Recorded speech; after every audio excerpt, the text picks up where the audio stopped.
Here, if we need an item, we simply send for it and a servant fetches it. Rain or shine, it is their duty.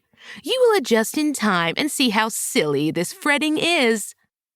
Rose hadn't answered, simply turned the conversation to another topic she knew Maria would enjoy, the upcoming debutante season. Maria had brightened considerably, and once there was gossip to be shared, the other women positively came alive. Rose had listened as politely as she could until her grandmother had finally and mercifully joined them. The two women would not become friends no matter how many dull lunches were planned. She would not let that bother her, not even if she went another 3 months without friends at the theater company. Aside from her opinion on Maria's friendship, there was the fact that Rose had stewed over Maria's comments the entire time. She would not adjust. She would not. Sending another out for what she could readily get for herself, but chose not to out of a sense of comfort, was the epitome of excess, and she had been raised in a different way. If it was needed, if it was essential, she could manage it herself, and that was why she stood soaking wet and lost. God save her. What had she been thinking of, charging out into the rain nearly an hour before? "You were inspired, then," she muttered, wiping the rain out of her eyes and glaring skyward. No, she did not like this rain. It was irksome. She shivered as another gale of wind hit her, bringing with it a shower of rain. Who knew there could be so much rain this early in the spring season? It had been just over 3 months since she arrived in New York. Those 3 months had been filled mostly with trying to nail down a routine, find her way in society, and her place among the customers of the Sinclair Theater Company, a feat she now understood to be more than daunting. For all her skill and determination to execute perfection, there was little she had been able to do to break through the frosty reception she'd received upon her arrival. She knew why they treated her as they did. They thought her appointment to the company came as a result of her family's connections. They were right.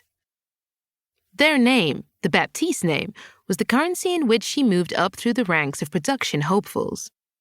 It was a cutthroat profession, that of costumer, creating dreams and fanciful garb meant to transport actors into the world they made real for audiences. The community of theatrical costumers was small, and those that performed at the elite level was even smaller. The Sinclair Theater employed only the very best. Those that had spent years, decades even, earning their place did not take kindly to a young woman of only 20 years, and not a single production beneath her belt to prove her worth joining their ranks. She didn't blame them, not in the slightest. But when she had come to the city to pursue the career she dreamed of the most, her grandparents had made such a fuss and refused to allow her to consider anything less than the best. She had begged to start somewhere smaller, somewhere she could earn her spot, but they saw no reason for her to start without every advantage. It was logical, of course.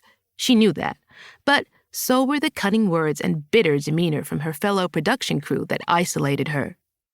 She could count on one hand the amount of times anyone had thought to take their lunch alongside her. She spent her time studying the newest fashions or working on repairs while she ate a hasty lunch. Never in all her life had she felt so alone. She often wondered if her mother had felt this way in the city. Rose now understood why her mother had left for Gold Sky. But there was also much to love about the fast pace of the city. For one, there were so many new people. Even if the people she worked with shunned her, there was an entire city's worth of people to meet. The sheer amount of new faces and stories was enough to keep Rose's mind and heart spinning in delight. All of it was a rush of inspiration she had never experienced, not even in her travels to Europe or her previous visits to the city. Those had all been temporary. The faces and places she saw had only been meant for a moment.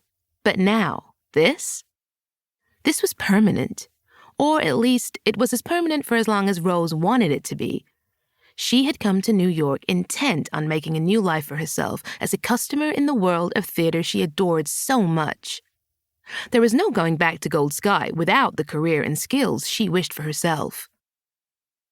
Though there might not be a reason for her to return to Gold Sky, even if she were in possession of those things. She bit her lip, squinting into the rain.